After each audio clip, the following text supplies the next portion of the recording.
So this is a Frank Green water bottle of Australia, and I hadn't planned on making this video, so I've unboxed it.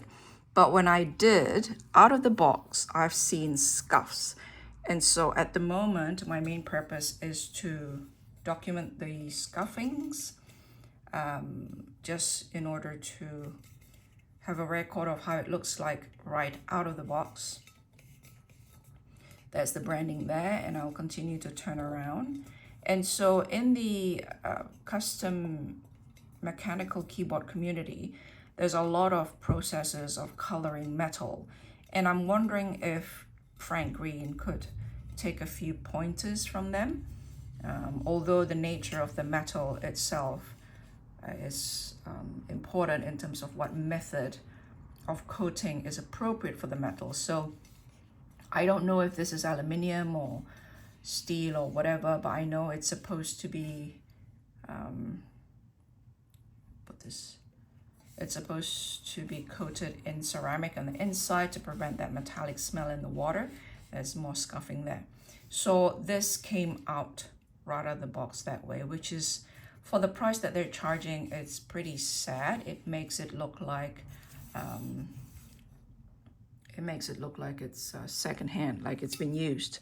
So it came in a box like this, and so it should be sufficient. My husband's more forgiving, and he said maybe they should have padded it, but I'm thinking if a water bottle like this had to be held using, cotton silk gloves, then something is wrong with the design. So ceramic reusable, and their constant use of the word reusable is slightly not disconcerting, but slightly unsettling for me. It's like, well, are you not, these type of water bottle are hardly ever thrown away after a first use. So I think the story on the website is that the father of the current founder, I think, loved this particular river, and when he saw tons and tons of plastic bottles, and how all of the plastic in the world that has ever been created is still on the planet Earth today in the form of plastic just floating around, that disturbed him so much that he left his previous profession and dedicated himself to making these bottles. But in my opinion, these are water bottles. So when you say reusable, it's to me, it indicates a particular marketing strategy, which, neither here nor there, that's not an issue. But here it says, multi-award winning product, triple wall vacuum, insulated to retain heat or cold. Large thermal mass makes this our most thermal bottle to date. Supersized silicone strap, durable stainless steel bottle, so that's stainless steel. Ceramic liner for better taste, and there's mixed reviews about that. BPA free, FDA and EU approved, safe materials. BPA free, again, some people, I don't know. For me, it's kind of, I'll visit that once I use this, I'll come back and review. So hand wash only, the lid is dishwasher safe, and do not put in the microwave. So this is this one here, the biggest one, I believe, the 2 liter, that one there. I am not planning on using this out of the house. I have a health condition where I am often excessively thirsty, so it's going to sit either here or next to my bed. So there's certain things about it that I'm not too concerned about, and it's packed like so, with just a bit of ruffles. So that's just, and I think it shouldn't require any more packing than that. It should not be a delicate product.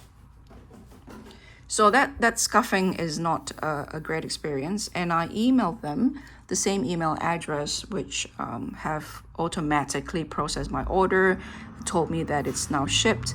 And what I get is an automated email replying saying that, are these topics something that you are emailing us about? If so, click here, one of those preset Q&As of various topics. And when I click one of them, which is product not as described, or product defect, something's wrong with the product, or something along that line, I was taken to their website and asked to log in. It means you have to register, but I don't want to register. I'm not planning on becoming their long-term customer, buying every piece of drinking product from them.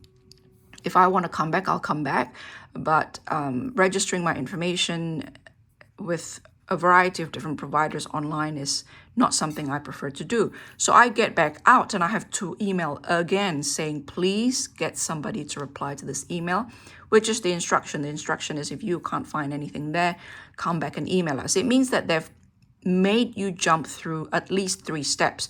Go back to check the website as directed, and only to find out that you have to register, and then to log in, and then come back out and then email them again.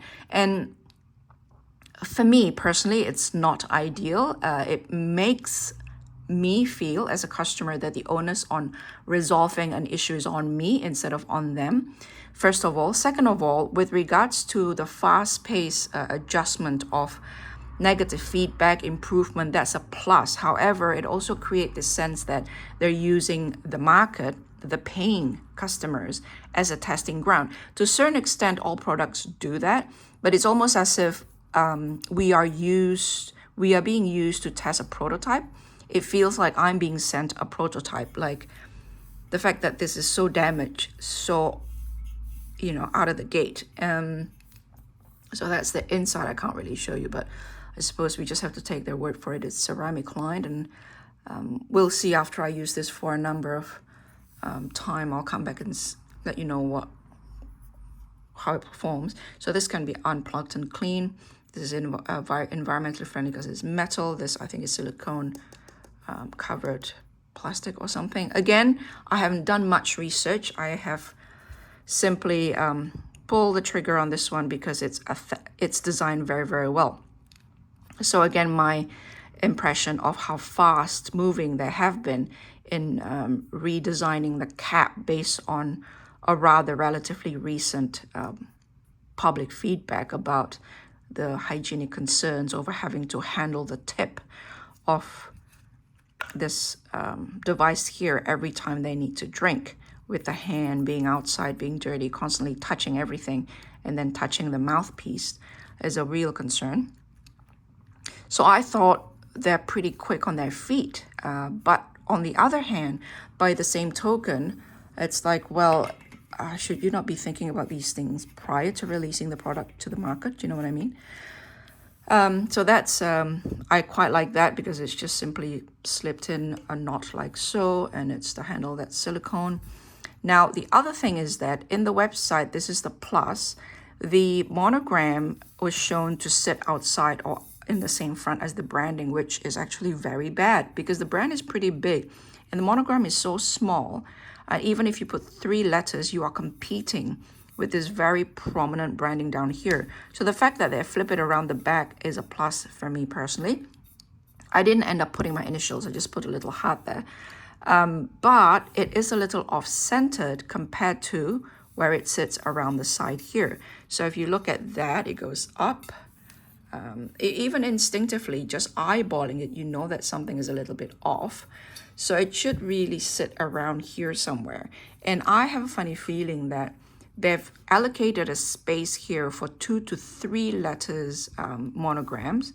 And when I only pick one, instead of placing the monogram in the middle space, they place the monogram either in the first or the third space so that it's a little lopsided. So it's here, there. And let's see where the Frank Green is. Frank Green is up here. The center is here. So right that. I'm only doing this to illustrate my point because I've actually felt the, so there it is. So it is slightly off. It should be here, but it is here. And the space is about 1 to 2 letters. So if there's a space for 3 letters to sit in the middle, right opposite side of the brand on the other side, instead of placing the one image in the middle, they've placed the image on the first. 1, 2, 3, they place it there. So whoever ordered only a 1 character monogram will have whatever letter they've ordered for an extra $10 slightly lopsided towards that side, because I suspect, it is my theory, that they've placed 3 letters allowance around here to sit right in the center. So that's that's another feeling like it's a trial and error, and it's over $100 New Zealand. I think it's over $100 or about $90 Australian. I'm not sure. It's not cheap. Shipping was by DHL, so that's great. But on the New Zealand side, it's taken over by a private company called Fastware, which isn't the greatest. So there is a little bit of cutting corners there, which is fine because DHL is really, really expensive, and all costs must be passed on to customers. And you don't want that to happen too often. Now, prototyping and sort of focus grouping and all that costs money. I understand. Is focus group the right term? I'm not sure.